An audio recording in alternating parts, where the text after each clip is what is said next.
May nilakad kami kanina.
Salamat sa tiwala at kalipunan.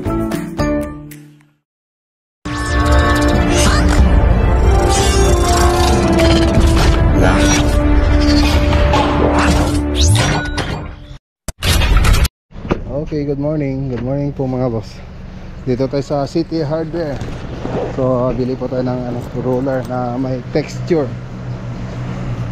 So, tara sa loob. Kasama natin si Architect Oliver. So, may dilakad kami kanina.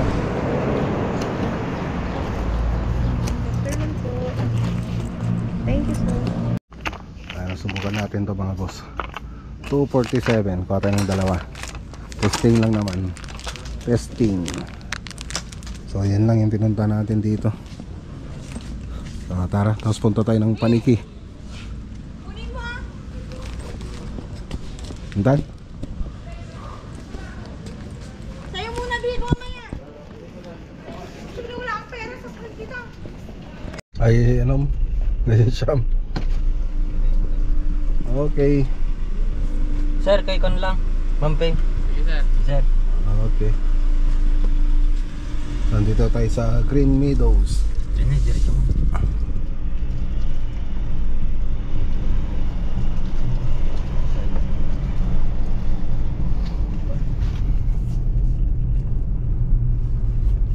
So sa Miyerkules mga boss, groundbreaking. Tapos ta. Ito na. So ayan na yung site to. Pwede mo naka-diretsyon ka. Wala. Mabata pa na. Sidewalk na.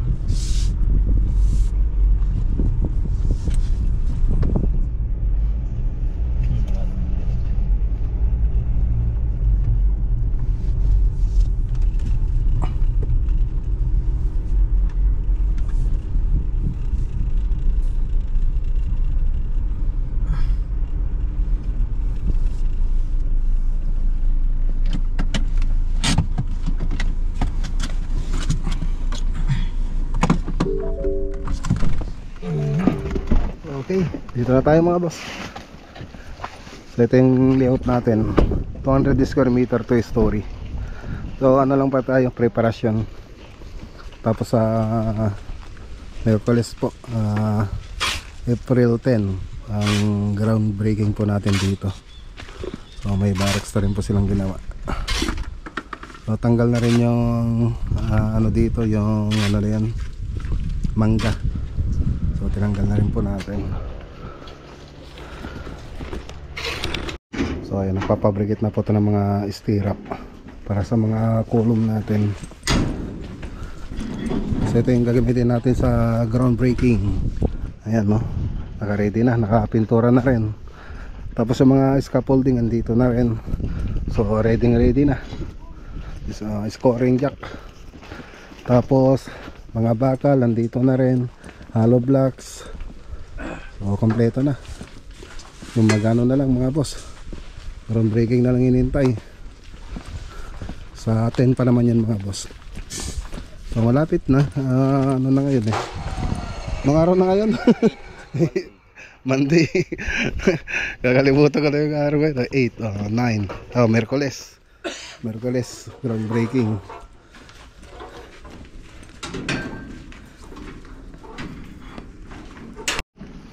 Okay, so tara na mga boss.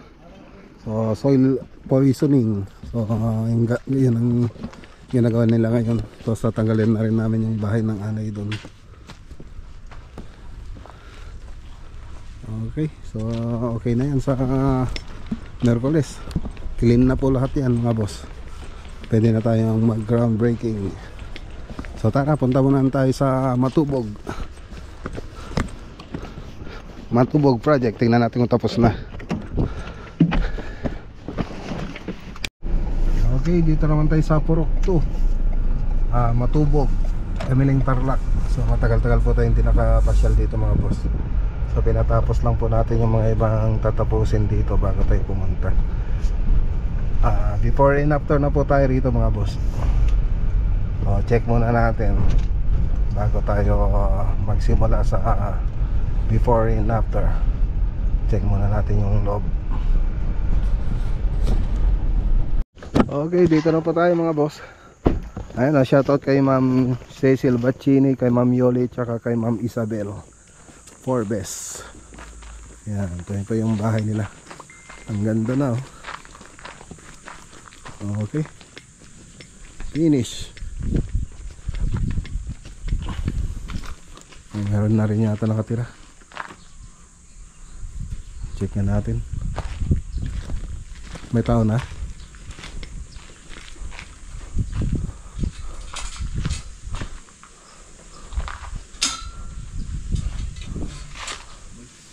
May tao na? Wala pa? Tignan natin. Okay, yusin muna natin mga boss bago tayo magsimula. Okay, so ayan, naka-ready na po para sa vlog natin. Inom na po namin yung mga ilaw sa loob. So syempre bago ko umpisan yung vlog po natin, gusto ko ipakita yung before niya. Okay, play muna po muna natin yung before niya mga boss.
Okay, so nakita nyo naman doon sa before niya. So halos ganito pa rin naman yung base niya. So home improvement lang naman ginawa natin dito.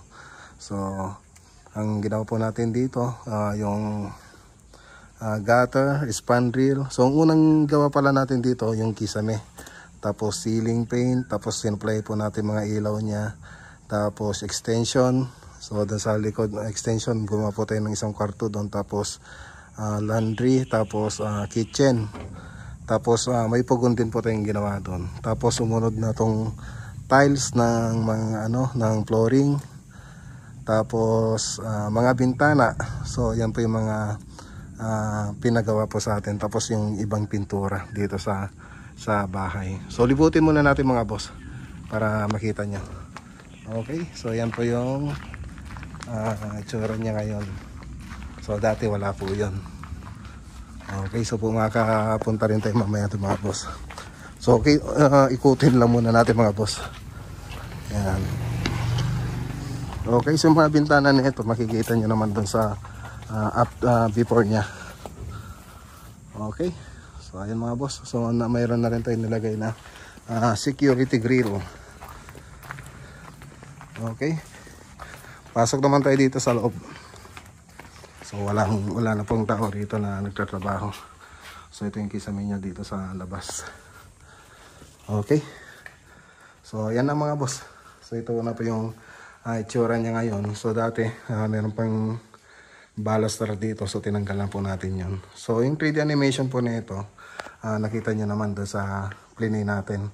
So makikita nyo po lahat yung dating itsura niya bago tayo nagsimula. So ceiling, unang ginawa natin dito, tapos yung extension, tapos pinapinturan na rin, tapos nagdagdag na rin sila ng partition, tapos doon sa wall accent doon sa may dining. So makikita nyo doon. Okay, so dito sa may bandang living, so ito yung living room mga boss. Ayan na yung naglagay po tayo ng partition dito na may TV console. So ayan, so marine laminated board. Tapos dito sa ceiling natin ay mga simple lang po yung ginamit natin cornisa, yung model M16. So ayan po siya. Yan, tapos yung model 45. Okay, so PVC ceiling, tapos combination siya ng gypsum board. Gypsum board tsaka PVC ceiling, tapos WPC na pang indoor. Okay, sa mga kwarto niya, gypsum board lang po to. Tapos yung mga nilagay nating ilaw dito, yung tricolor na 6 watts. So ayan po siya. Okay, so ang ganda na. So ganun din dito sa kabilang kwarto. Yung karina yung ginagawa natin na cove design. So yan po yung ginawa natin. Tapos nagano rin tayo ng partition. So nilagay na rin po dati. Dati may partition naman na to, kaya lang kahoy. Ngayon drywall na po siya. So metal frame tsaka gypsum board. So itong partition natin. So dito partition natin dito. May design gypsum board po to. Tapos meron po tayong nilagay na corner beads para mas matibay. Tapos naglagay rin tayo ng fluted panel sa likod, tapos dito para sa accent ng bahay. Okay, so itong mga to dati na po dito yan, itong mga furniture dito. So binarnisan lang po uli nila. So ganun din dito sa dining, combination siya ng gypsum board tsaka PVC. Tapos dito sa hallway, makikita nyo yan. So mayroon siyang shadow line. So naka-shadow line po siya. Okay, so sa loob niya may cornice rin. Okay, so yan po yung bandang dining tsaka living room. Tapos ito pa pala isang pinagawa nila. Itong kitchen, itong CR natin mga boss. So ayan. So hindi po dati ganito yung itsura niya. So na rin natin, inayos na rin po natin. Ang ganda na. Okay. So, ang linis lang tingnan. So, konting linis na lang. Okay. So, dito naman sa kitchen natin, ayan. So, ito na po siya. So, itong nilagay natin dito sa baba, hindi po siya marine laminated board, yung laging ginagamit natin. So, ito aluminum po ito. Aluminum. Ayan. So, si Sir Romel sa Plan Fernandez po yung nagkabit po nito. Pati yung mga po rito, yung mga bintana, si Sir Romel sa Plan Fernandez. Ito, kung mapansin nyo, ito nandito po siya dati. Andyan. So pinapinturan lang po ni Madam, tapos nilagay po natin dito sa may kusina. Tapos ito po isang kwarto na pinagawa ni Madam. Tapos sabi niya dito, flat ceiling lang gusto niya dito. So ayan, flat ceiling lang po yung ginawa natin. Tapos nakapag-tiles na rin tayo rito. So yung mga furniture na ito, dati na po siya rito.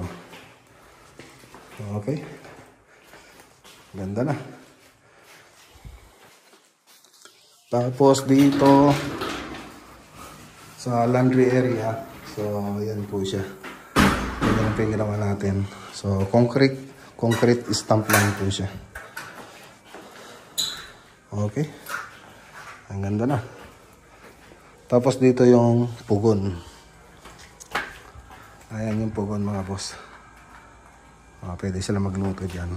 Tapos naglagay na rin tayo ng water line. Yan, para sa tubig.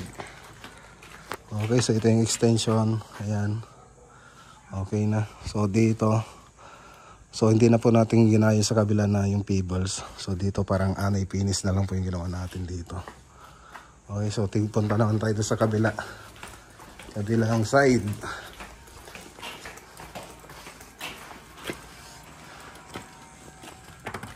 Okay. So ito yung kabilang side. Inayos na rin po natin mga bintana dito. So andito yung po yung pusi negro. Okay na. Ayos na po natin. Ayos. Ganda na mga boss. So medyo tumagal-tagal po tayo dito kasi unti-unti yung ginawa nating mga pinagawa ni Madam dito. So additional po sila ng additional. Okay na mga boss. Ayun na. Okay, so ayan, shoutout nga pala kay Ma'am Cecilia Baccini, kay Ma'am Yoli, tsaka kay Ma'am Isabel Forbes. Ayan, so ito po yung bahay ni Ma'am Cecilia. Ayan, Ma'am Cecil. Ayan, maraming salamat sa tiwala at kami po yung napili nilang gumawa dito sa bahay nila. Siyempre, kung wala magpapagawa sa atin, wala po tayong may papakita maganda. Okay, so yung mga picture po na ito, papakita ko na lang po dun sa last part ng video natin. Okay, sana nakatulong po ito sa mga laging sa mga nagpapabahay dyan. Sana nakatulong po sa inyo ito, magkaroon po kayo ng idea. Lalo na sa mga gustong gumawa ng ganito mga project. Okay, magandang araw po sa inyo lahat at God bless.